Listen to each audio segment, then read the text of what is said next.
কলকাতা হাইকোর্টের নির্দেশের পর অবশেষে ফারাক্কা পঞ্চায়েত সমিতির সভাপতির দায়িত্বে এলেন সহকারী সভাপতি জাহাঙ্গীর কবির। আজ বিডিও সুজয় ব্যাপারীর উপস্থিতিতে তিনি এই দায়িত্ব গ্রহণ করেন। ঘটনার সূত্রপাত গত 9ই জুন, যখন ফারাক্কা পঞ্চায়েত সমিতির 16 জন সদস্য বর্তমান সভাপতির বিরুদ্ধে অনাস্থা জানিয়ে জঙ্গিপুর মহকুমা শাসকের দপ্তরে আবেদন জমা দেন। সেই অনুযায়ী মহকুমা শাসকের দপ্তর থেকে 29শে জুন অনাস্থা ভোটের দিন ধার্য করা হয়েছিল, কিন্তু নাটকীয়ভাবে 28শে জুন বিকেলে প্রশাসনের পক্ষ থেকে জানানো হয় পর্যাপ্ত পুলিশ নিরাপত্তার অভাবের কারণে অনাস্থা প্রক্রিয়া স্থগিত রাখা হচ্ছে। প্রশাসনের এই সিদ্ধান্তে ক্ষুব্ধ হয়ে 22 জন সদস্য কলকাতা হাইকোর্টের দ্বারস্থ হন। বিষয়টি নিয়ে শুনানি শেষ হতে গত 7ই জুলাই হাইকোর্টের মাননীয় বিচারপতি নির্দেশ দেন আগামী 10 দিনের মধ্যেই অনাস্থার সম্পূর্ণ প্রক্রিয়া সম্পন্ন করতে হবে। একই সঙ্গে নির্দেশ দেওয়া হয় যতদিন না অনাস্থার প্রক্রিয়া সম্পন্ন হচ্ছে ততদিন ফারাক্কা পঞ্চায়েত সমিতির ভারপ্রাপ্ত সভাপতি হিসেবে দায়িত্ব পালন করবেন সহকারী সভাপতি জাহাঙ্গীর কবির। হাইকোর্টের নির্দেশ মেনেই আজ ফারাক্কার বিডিও সুজয় ব্যাপারী নিজের উপস্থিত থেকে জাহাঙ্গীর কবিরকে ফুলের তোড়া দিয়ে শুভেচ্ছা জানিয়ে আনুষ্ঠানিকভাবে দায়িত্ব বুঝিয়ে দেন। এদিন পঞ্চায়েত সমিতির অন্যান্য সদস্যরাও তাকে ফুলের মালা এবং স্তবক দিয়ে স্বাগত জানান। প্রশাসনের এই পদক্ষেপে ফারাক্কা পঞ্চায়েত সমিতির রাজনৈতিক মহলে চাঞ্চল্য ছড়িয়েছে। এখন 10 দিনের মধ্যে অনাস্থা প্রক্রিয়া কিভাবে সম্পন্ন হয় সেটাই নজর সকলের।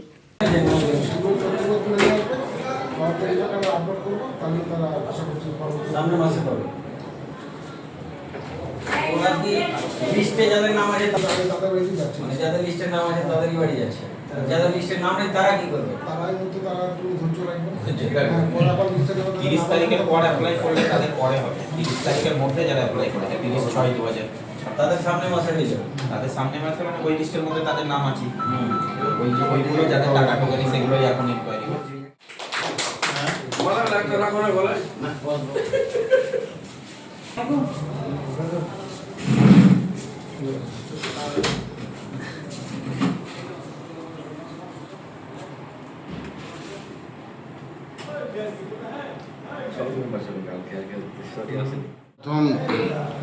ধন্যবাদ জানাই সবাইকে, আপনারাকে এবং মেম্বারকে। সবাই একসঙ্গে আমরা অনাস্থা করেছিলাম। অনাস্থার পর আজকে আমি চার্জ করলাম, খুব আনন্দ লাগছে। কতজন মিলে অনাস্থা করেছিলেন? অনাস্থায় করেছিলাম প্রথমে 16 জন, তারপরে হাইকোর্ট গেছিলাম, 21 জনের সই নিয়েছিল।